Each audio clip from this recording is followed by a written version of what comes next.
Hello people, seja bem-vinda, seja bem-vindo a mais um vídeo do canal. Ainda não é o meu relato de parto, mas já vamos começar a introduzir uma conversa sobre parto. Porque todo mundo tá sabendo aí que eu pari 2 bebês lindos. Não sei se quando eu postar esse vídeo já vou ter revelado o sexo. Na dúvida, vou me referir a bebês, né? E a pergunta que eu mais vejo, o comentário que mais aparece é sobre como eu fui forte, sobre as mulheres que têm medo de parto. E então, quero falar um pouco sobre esse assunto. Como eu não sou uma pessoa lá muito experiente nessa área, nem com tanta expertise, eu trouxe quem sabe e quem faz parto há muito tempo. A minha enfermeira, Camila Belão. Ela é enfermeira por formação, parteira por vocação há mais de 18 anos, mestre pela Unifesp e roda o Brasil disseminando conhecimento sobre parto, formando outros profissionais. E vai conversar um pouquinho aqui sobre parto normal com a gente, que é o assunto do momento, né? Para desmistificar essas histórias de parto e tudo mais, e a gente poder abrir uma conversa sobre isso. Obrigada, Ju. Mas eu vou começar te corrigindo, porque eu não faço parto. Eu só acompanho o parto, eu só assisto o parto. As únicas pessoas que conseguem fazer parto são as gestantes. Certo, correto. Correção aceita. Que eu acho que já começa a entrar num tabu, né? Nesse sentido. Que enquanto a mulher não entende que ela faz o parto, eu acho que fica toda essa questão em volta, né? Exatamente. Né? Então eu sempre brinco assim com as gestantes o seguinte: se você for no médico, se você for numa equipe, né, e fala assim, ele falou assim, eu faço parto, já tem alguma coisa errada, né? Porque a equipe não faz parto. Quem faz parto é a gestante, né? É ela que vai atuar. A gente está ali para assistir, para conduzir da melhor forma possível. E quando eu falo possível, é da forma mais segura, tá certo? Eu brinco que a gente vai começar uma grande estrada. Você vai guiar. Eu vou estar ali do lado, no acostamento. O médico vai estar ali do outro lado, do outro acostamento. Se eu perceber que você está saindo do acostamento, eu vou te dar uma ajuda. Eu vou falar, olha, aqui não é seguro, vamos por ali. Mas então a gente já tem que começar o papo dessa forma. Legal, legal. E aí, antes de a gente começar a gravar, né, que até por isso você estava me contando um pouquinho de onde que vem esse medo do parto, né? Eu queria que você falasse mais um pouquinho sobre isso pra gente, né? Na verdade, o medo foi uma coisa imposta, porque é uma coisa que vem de tradições, né? Quando às vezes você conversa com uma mulher, ela nunca pariu, ela não tem irmãs que pariram, ela não tem conhecidas gestantes, e ela fala, eu morro de medo do parto. Então, de onde vem esse medo? A verdade é que a gente vem de uma cultura, né, muito cesarista por 2 motivos. De 50 anos para cá, o que a gente observa? Que nós somos uma geração que veio de partos muito violentos. Então as nossas mães, as nossas avós, as nossas conhecidas, aquelas que já pariram nesse tempo, sofreram muita violência, né? Então tiveram partos assim medonhos, como o Dr. Alberto gosta de falar. Elas fazem relatos pra gente, a gente fala, não, mas isso não é o parto normal. Você tá com medo de uma violência, não é essa forma que você merece parir. Então as nossas mães, as nossas tias, elas vêm de uma cultura de falar assim, não filha, pelo amor de Deus, marca uma cesárea, você pode. E aí o você pode também é outra parte. De 50 anos pra cá, a cesárea virou status. Eu não sei se você já ouviu pessoas falando assim, pessoas mais antigas, com mais idade, falando assim, eu vendi um carro para fazer a minha cesárea. Então nós temos essas 2 coisas. O medo do que a nossa ancestralidade passou, e sofreu muito, e por cesárea hoje ser um status. Infelizmente, apesar de todos os estudos mundiais comprovarem que o parto normal é o parto mais seguro, sempre tem aquela história de não, o parto é perigoso, né? Quando um bebê de parto normal, por exemplo, os seus bebês que foram prematuros, eles estão na UTI apenas por observação, né? Apenas por segurança. Mas quando acontece de um bebê fazer essa transição, mesmo não sendo prematuro, e precisar passar por uma UTI, e ele vier de um parto normal, ele sempre vai ser rotulado, infelizmente, como o bebê do parto normal. Isso é muito triste, porque às vezes tem 40 bebês numa UTI neonatal. Eles vão falar, aquele ali, ó, é o bebê do parto normal. E os outros 39 que vieram de cesárea, por que ninguém está comentando? Porque se a gente for comparar o índice entre parto normal dos bebês que passam por UTI, é infinitamente menor. Infinitamente menor. Tá certo? Os riscos são infinitamente menores. Então, mas tem esse tabu. Até pelos próprios profissionais, até por colegas meus. Que acreditam que não é seguro, que tem medo, que é perigoso. Gemelar, então, nossa equipe é equipe de maluco. Você acredita que eu recebi telefonema de colega que falou assim pra mim, eu não acredito que vocês fizeram mesmo, que vocês assistiram mesmo gemelar. Eu falei, não entendi. Ai, mas não é perigoso? Não, eu já recebi um monte de mensagem falando assim, eu achei que parto gemelar era só cesárea. Sim, alguns casos vão precisar de cesárea. E o interessante também, rapidinho de te interromper, desculpa, é que assim, a cesárea é uma intervenção recente na história da humanidade. Antes, então, não existia gêmeos? Não nasciam? Não é verdade? As Índias, Uau! né? A cesárea, e não assim, gente, eu quero deixar uma coisa bem clara. Isso a gente conversou muito durante o nosso pré-natal, durante todo o processo. Nós não somos contra a cesárea. Pelo contrário, nós acreditamos na Santa Cesárea.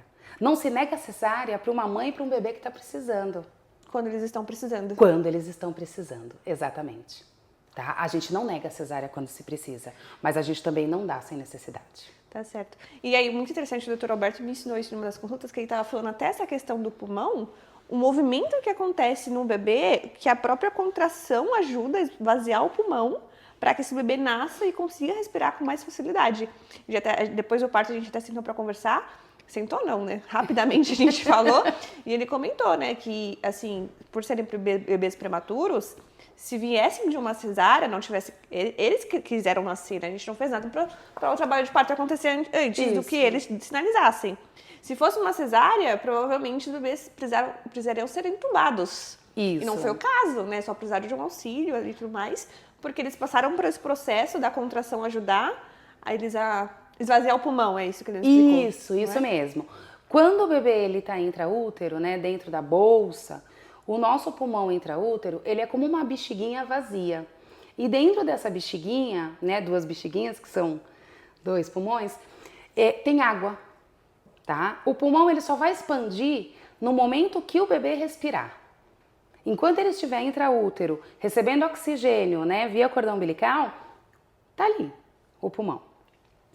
No processo do nascer, né, nas próprias contrações, ele vindo de maneira suave, tendo tempo de passar por esse processo, a própria contração vai espremendo o tórax, vamos colocar assim, e tirando esse líquido de dentro desse pulmão. Então, quando o bebê precisa respirar, né, que ele já está aqui no colo da mãe, ele só precisa expandir, não tem a dificuldade do líquido, diferente da cesárea, tá? Por isso também que muitos bebês, quando nascem de parto bem assistido, né, de parto normal, seguro, os bebês não choram. E as mães falam assim, mas ele não tá chorando. Mas eu falo, olha pra bebê, ela tá respirando e ela tá rosinha, né? Ela tá coradinha, porque todo bebê nasce roxo, porque ele não tá respirando intraútero. E aí a cor vai voltando, né? Após os primeiros 5 minutos, principalmente. Uau. Então eles não choram, até porque eles não têm esse esforço todo. Precisa só expandir. Uau! Uau! Assim, eu já escutei essa informação algumas vezes, mas assim, toda vez que eu escuto, que a gente conversa, me dá uma agonia, principalmente nesse momento, porque assim, o que eu mais recebo é isso, né? É medo do parto normal, e muitas vezes eu percebo que esse medo vem tanto de desconhecimento sobre os benefícios, não só para o bebê, como para a mãe. Eu tô andando no hospital inteiro já, eu parei ontem, né? Então, para cima, para baixo. E eu até fiquei pensando hoje, imagina se eu tivesse tido uma cesárea desnecessária. Preciso descer, preciso subir, preciso ir no banco de leite, preciso fazer isso. Se eu tivesse operada, como que eu faria tudo isso? Não conseguiria. Não conseguiria, né? E eu ia ficar me sentindo muito mal. Você ia se sentir, né? Aquela coisa do impotente, porque você ia falar... Né? A gente, quando nasce, outra coisa também que eu falo, né? A gente ganha uma boneca. Então, quando a gente pare, a gente tem aquela sensação que a gente tem que ser a melhor do mundo, né? Então, você imagina você não tá conseguindo viver se você tivesse ganhado uma cesárea. A cesárea é uma cirurgia de grande porte. Sim. né? Perde-se muito sangue. Falar em perda sanguínea, né? Você pariu gemelar, de parto natural. Você não teve nem perda sanguínea. E tá tendo uns pinguinhos assim, mas eu tô super tranquila. Tá super bem. E tudo isso é do processo. Sim. Né? Então, até o estresse, por exemplo, se tivesse sido uma cesárea, você não consegue amamentar, porque você está tão estressada que aí você não produz leite. Então, são muitas coisas, muitos benefícios. E as pessoas só pensam, e aí acho que a gente vai entrar num ponto importante agora, que é o principal. Quando a gente pensa em parto normal, as pessoas imediatamente associam com muita dor, com muita dor, com muita dor. E claro, eu acredito que tenha dor. A hora dos possíveis, eu fui no céu e voltei 50 mil vezes, né? Mas assim, eu acho que a forma que isso chega pra gestante, muitas vezes, chega de uma forma tão demonizada que parece que sentir dor é... Não sei, eu não sei nem dizer, assim, mas parece que é uma dor que nenhuma mulher é capaz de suportar. Quando se fosse assim, ela não existiria. A humanidade teria acabado, não é verdade? A dor realmente, ela é um ponto muito marcante, né, na questão medo das mulheres. Até porque outras mulheres falam que, algumas mulheres, né, tem isso de, foi a dor da morte, foi a dor, eu achei que ia morrer, né, sempre levando muito um momento de vida relacionando com morte, né? Então a mulher, ela acaba tendo essa coisa, será que eu vou morrer? Será que eu vou aguentar? Será que eu sou capaz? E o nosso corpo é perfeito, tá? O que acontece? Existe uma grande diferença entre dor e sofrimento, né? Muitas coisas assim, o parto é sofrido. Eu falo, não, sofrido não. Pode ter dor? Pode. Algumas mulheres com mais dor, outras mulheres vão sentir menos dor. Por que, Camila? Porque uma é cheia de força e a outra é fracote? Não. Porque o parto, ele não dói só aqui. Aqui dói o músculo, tá certo? O parto, ele dói aqui e dói aqui. Tem mulheres que reclamam de dor, choram de dor fora da contração. Uau, o medo. O medo, o abandono. Então a dor é diferente do sofrimento. Uma mulher que se prepara, uma mulher que está confiante, uma mulher que tem apoio, né, do seu companheiro, da sua família, ela já começa a extravasar esse momento do medo, ela já vai pulando esses obstáculos, sabe? O parto, ele é uma maratona e você tem que se preparar lá atrás, antes de engravidar. Né? Quando a gente planeja uma festa de casamento, às vezes leva anos. E aí, você não consegue planejar, você não para pensar no seu momento de parto. Então isso é um preparo que tem que ser feito muitas vezes antes da concepção. E a mulher aí ela vai passando por esses obstáculos. A informação, quanto mais informação, menos medo. Também vai passando. Uma equipe, uma pessoa que você tenha confiança, né? Que você tenha plena confiança de que você está segura, que você não vai para esse lado da morte, que você vai para o lado da vida. Então tudo isso influencia. Legal. E aí, conforme você foi falando isso, eu fui lembrando de Eu vou lembrando... É que durante a gestação, a gente teve muitas conversas. Eu conversei muito com a Camila, com o Dr. Alberto. E assim, era uma aula, né? Cada conversa é uma aula, vocês podem perceber. E aí teve uma questão que vocês falaram lá atrás, que eu acessei agora, que eu passei por esse processo, que é essa questão da irracionalidade, né? Assim, que... Gente, eu acho que se não já saiu, vai sair. Eu virei um bicho. Assim, na hora dos possível, não era eu, literalmente, assim, eu acessei um lugar que é um lugar completamente de irracionalidade, sem pudor, sem nada. Eu fiz uma exposição que Jesus Cristo. Fantástica. E assim, não foi uma coisa que me falaram pra fazer, foi um instintivo, né? E eu acho que talvez essa dor, esse sofrimento de morte, eu fiquei pensando depois, né, que às vezes pode vir de um parto onde a mulher não conseguiu acessar esse lugar. Isso.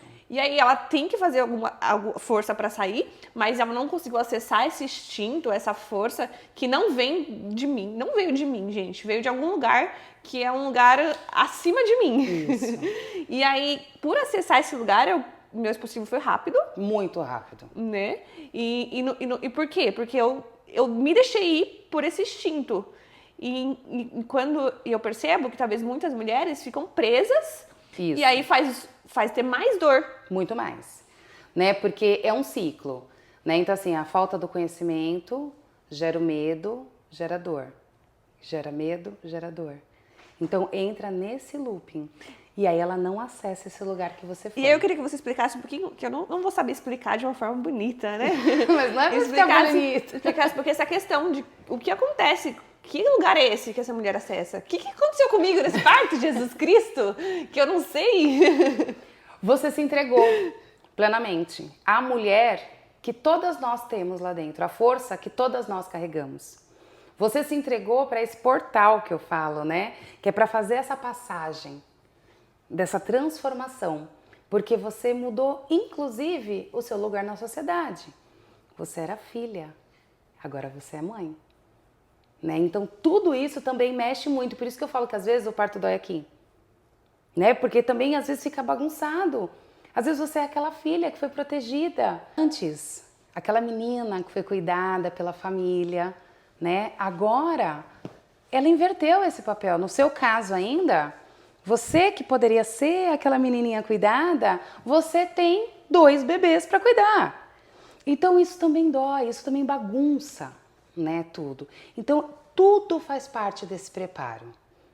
Então o acompanhamento, a segurança, o apoio familiar, um companheiro que está ali, que está acreditando em você, né? Uma equipe que te apoie, que te dê informação. Você tem que chegar naquele momento e se preocupar somente em trazer os bebês ao mundo. Você não tem que se preocupar, será que eu vou ser maltratada? Será que meu companheiro vai achar ruim se eu fizer tal coisa na hora do parto? Será que a equipe vai brigar comigo? Se você fizer isso, acabou. Você já colocou o racional na frente de novo e aí você não acessa aquele lugar. Isso faz muito sentido, porque o que você está falando, né? Será? Se eu pensasse por um segundo, né? Será que o que vão achar dessa posição? Não tinha acontecido, porque assim, olhando agora racionalmente, o Jesus Cristo, que constrangedor. Mas irracionalmente foi e deu super. Né, assim. E precisa ter essa entrega, né? O parto, ele é a finalização do ato sexual, tá? Por isso que você tem que se sentir protegida. Geralmente, a grande maioria das pessoas não gostam de expor a sua intimidade. Então, pensa num momento de parto, que é a finalização daquele ato sexual que foi feito com tanto amor, e todo mundo te olhando, todo mundo te julgando. Possível, não rola. Não vai rolar, né? É broxante. Se rolar é com dor. Se rolar é com dor. Com muita dor, é com exatamente muito sofrimento. Isso. Faz muito sentido, cara. Uau. E o que você falaria, então, para as mulheres? Porque, assim, a gente sabe que tudo que você está falando tem 2 quesitos, né? Informação e tudo mais. Mas eu acrescentaria um outro, né? Que, assim, infelizmente, no nosso país, o sistema de saúde ainda, para assistência à mulher, é um pouco precário, né? E você foi contratada no particular, o Dr. Alberto foi contratado no particular. Eu queria saber só o que você falaria para uma mulher que, de repente, não consegue arcar com uma equipe, mas que ainda assim quer um parto sem medo, né? Quer viver essa experiência. Qual é o seu conselho? Porque eu já vi muitas mulheres que conseguiram um parto respeitoso, humanizado, um parto sem medo pelo Sistema Único de Saúde. Sim. Existe um caminho. Existe. Não é tão simples, não é para todas, porque a mulher vai ter que querer, vai ter que correr atrás, mas é possível. Eu queria que você deixasse uma mensagem para essas mulheres. Claro, na verdade eu quero pegar 2 pontos dessa sua fala, tá? O primeiro é esse, é possível. A primeira coisa que a gente fala, né, é a informação. A informação é gratuita. Hoje nós temos tudo à nossa mão. Então buscar profissionais nas redes, buscar o seu canal. O seu canal está sendo tão bom. O seu canal vai estourar porteiras que as pessoas achavam que eram limites. O seu canal vai trazer informação e é gratuito, tá certo? Procurar profissionais de referência, porque se fala muita besteira também, né? Porque cada um grava o que quer por aí. Não existe esse filtro, infelizmente. Então, buscar informações fidedignas, tá? Seguir profissionais ou ex-gestantes, agora você ex-gestantes, Ex e futura? ex e futura, opa, já me animei. Então, buscar pessoas que tiveram boas experiências, que foram respeitadas, tampar os ouvidos para histórias tristes. Uau. Porque todo mundo gosta de contar uma história triste para a gestante. Então, quando alguém, isso fica o recado para os acompanhantes, para os familiares. Antigamente, lá quando a mulher ia parir, o homem ficava com o cajado na porta. Uau. Ali, ó, né, da caverna, para defender. Hoje, não tem cajado? Tem, só que não se faz uso. Qual que é o cajado? O acompanhante, a companheira, precisa blindar essa gestante, tá certo? Então, assim, viu alguém querendo contar uma história triste? Fala, não, não pode, meu bebê tá ouvindo. Uau. Aí, ai, mas eu vou ser indelicada. Sabe o que vão falar? Ai, deixa ela tá gestante. Então aproveita, a gestante tem sempre licença, perdão, né? tem licença pra Poxa, eu tudo. não usei, deveria ter usado essa licença. Isso! Então, informação boa, se blinde, mantenha bons pensamentos, a cabeça tem poder. Você falava pra mim o quê? Que ia nascer, que ia escorregar que nem quiabo, não era? Não foi que nem quiabo, porque eu tive que fazer bastante força. Mas foi. Mas foi rápido. Foi rápida. Pariu 2 bebês em 3 horas de trabalho de parto. Isso é uma bênção. Não, com certeza. Né? Mas é o preparo, é a informação, o quanto você estudou, o quanto você procurou. E a outra coisa que eu quero falar é que sim, é possível. É possível conseguir essa assistência no Sistema Único de Saúde. Existem muitos lugares bons. Tá? Eu já fui gestora de maternidade pública e eu não admitia que lá nenhuma gestante fosse maltratada.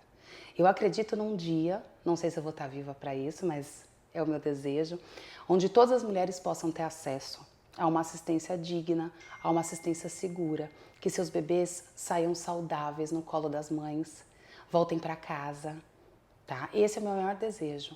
Então existe sim essa possibilidade. Infelizmente, o SUS, ele é algo maravilhoso, ele é um modelo fantástico, eu acredito profundamente no SUS. Só que a gente não consegue atender tanta demanda. Infelizmente, o que falta é recurso para atender tanta demanda, entendeu? Porque existem bons profissionais no SUS, como existem maus profissionais particulares. Existem famílias que contratam profissionais e recebem violência, infelizmente. É o que mais tem, inclusive, né? É o que mais tem. Que são enganadas, né? Que chega ali no momento, ai, doutor, gostaria... Eu falo doutor, mas é genérico, tá, gente? Não tô defendendo as mulheres, não. Até parece. Ai, doutor, eu gostaria de falar sobre parto. Ele fala, não, ainda é muito cedo. Começou já é um sinal de alerta. Já é um sinal de alerta, porque eu já falei que a gente tem que se preparar antes da concepção. Aí vai chegando mais pro meio ali da gestação, você fala, eu tô querendo ter um parto normal. Ele fala, se correr tudo bem. Como assim se correr tudo bem? Tá correndo tudo bem. Claro que pode correr tudo bem no momento precisar, como eu disse, pode. A Organização Mundial de Saúde deixa claro, 15% dos partos serão cesáreos, porque salvarão vidas. É para isso que existe a via de parto cesárea. E aí a mulher vai, acredita que ele está falando que isso, chega lá no finalzinho, que ela, todo aquele plano, todo aquele sonho familiar, vai arrumar algum pretexto, alguma emergência e às vai vezes indicar. São coisas aleatórias, né? Que nem, por exemplo, é a emergência do cordão enrolado no pescoço. Isso. O bebê nem respira pelo pescoço, por essa via ainda. Exatamente. Não, e desconfiem assim, né? Precisei fazer uma cesárea de emergência. Eu sempre pergunto, e como foi? Eu fui no consultório do doutor e aí ele pediu para no dia seguinte eu me internar para fazer uma cesárea. Não, a emergência é feita na hora. Então não foi emergência. Não foi nem urgência. E agora foi eletiva, foi marcada. E inclusive, e essa história de não tive dilatação? Porque assim, foi um comentário que eu recebi muito, assim, Ju, eu também queria um parto normal, mas eu não tive dilatação. E assim, eu com um pouco que eu sei, eu já estranhei essa conversa. Mas eu prefiro que você fale sobre isso. Isso existe, assim, é a desculpa... Oficial, né? Oficial, né? Então, não tive dilatação, a sua bacia é estreita, o bebê é muito grande, tá? Então, são mitos. O não tive dilatação acontece geralmente por quê? Porque o profissional, ele é tão ansioso que ele não consegue esperar a mulher entrar em trabalho de parto. Então, realmente, sem contração, não tem dilatação. Sem contração rítmica, né? A cada 3 minutos, a cada 5 minutos e que ela se estenda. E cada mulher tem seu tempo para chegar. E cada mulher tem seu tempo. O que geralmente acontece é que a ansiedade do profissional não permite que a mulher entre em trabalho de parto. Como assim, Camila? Lembra que a gente um dia estava batendo papo, que não seria seu caso, né? Porque era gemelar. Mas mais de 85% dos bebês nascerão após 40 semanas. Então, quando a gente tem aquele DPP que a gente fala, que é a data provável de parto, a gente tem mania de falar assim, o meu bebê é para até 6 de maio, por exemplo. Não, se a sua DPP é 6 de maio, mais de 85% de chance do seu bebê ser após 6 de maio. E aí o médico chega e fala assim, olha, já tá dando, nem deu ainda 40 semanas. Já está dando 40 semanas, o bebê vai passar da hora, então, você não teve dilatação até agora, a gente vai para uma cesárea. Mas ela não entrou em trabalho de parto, ela não vai ter dilatação. Uau. São muitos assuntos, não, né, Ju? Eu vou no uau, porque assim, literalmente, foi os comentários que eu mais recebi. Isso. E assim, claro, eu não questionei, não falei nada, que pena, né? Tipo, porque... Cada caso é um caso, né? Não sei o que aconteceu, mas eu tinha essa impressão. Era muita história se repetindo. Eu recebi direct de mulheres falando exatamente a mesma coisa. Isso. Eu não tive dilatação. Não sei o que lá, eu cheguei, o cordão tava enrolado. Eu falava, gente, é um padrão, né? As histórias são as mesmas. Não tive por isso. Não foi por isso. Não foi por isso. Né? Foi por uma violência, porque não te deixaram escolher a via de parto do seu filho. Exatamente. É uma violência. Uau. Gente, que conversa. Não sei quem quer ir parto normal, não tá ganhando nada com isso, você não tá conseguindo absorver isso, nem sei mais o que vocês conseguem. Porque assim, a Camila, ela é uma pessoa parideira, né, que ajuda muitas mulheres a parir, que assiste muitas mulheres a parir. E não só isso, né, ela é docente nessa área, inclusive. Fala seu Instagram para o pessoal te seguir. É Camila Belão com 2 L's. Tá, eu vou deixar o arroba aqui embaixo na descrição. Eu queria aproveitar para falar também, você que tem alguma dúvida, quer aproveitar esse conhecimento gratuito que a gente está entregando aqui, deixa uma pergunta na descrição, que de repente a gente pode fazer uma outra, só responder uma pergunta. Boa! As principais dúvidas, as principais perguntas. Eu topo. E é uma forma de ajudar e nos ajude também. Vai seguir a Camila no Instagram, se inscreve aqui no canal, deixa a sua curtida, compartilha esse vídeo com alguma gestante, porque eu acho que é um assunto que a gente tem que... Isso, a gente tem que ventilar, né? Para que todas as mulheres tenham acesso. É isso. Tem mais alguma coisa para falar antes de encerrar esse vídeo? Eu quero agradecer profundamente por ter feito parte dessa sua história. Foi fantástico, né? Eu assisto mulheres há 18 anos e eu me emociono com cada história e com a sua, assim, foi enlouquecedora. Eu ainda não estou dormindo direito, porque eu tenho flashes lembrando eu também. de toda aquela cena, de tudo isso. E eu quero deixar aqui um recado para todas vocês. Eu desejo que vocês sejam respeitadas, que vocês tenham momentos maravilhosos e que um dia isso possa chegar ao acesso de todas. Que legal. Então é isso, gente. Obrigada quem assistiu até aqui. Não se esqueça de se inscrever no canal e até a próxima.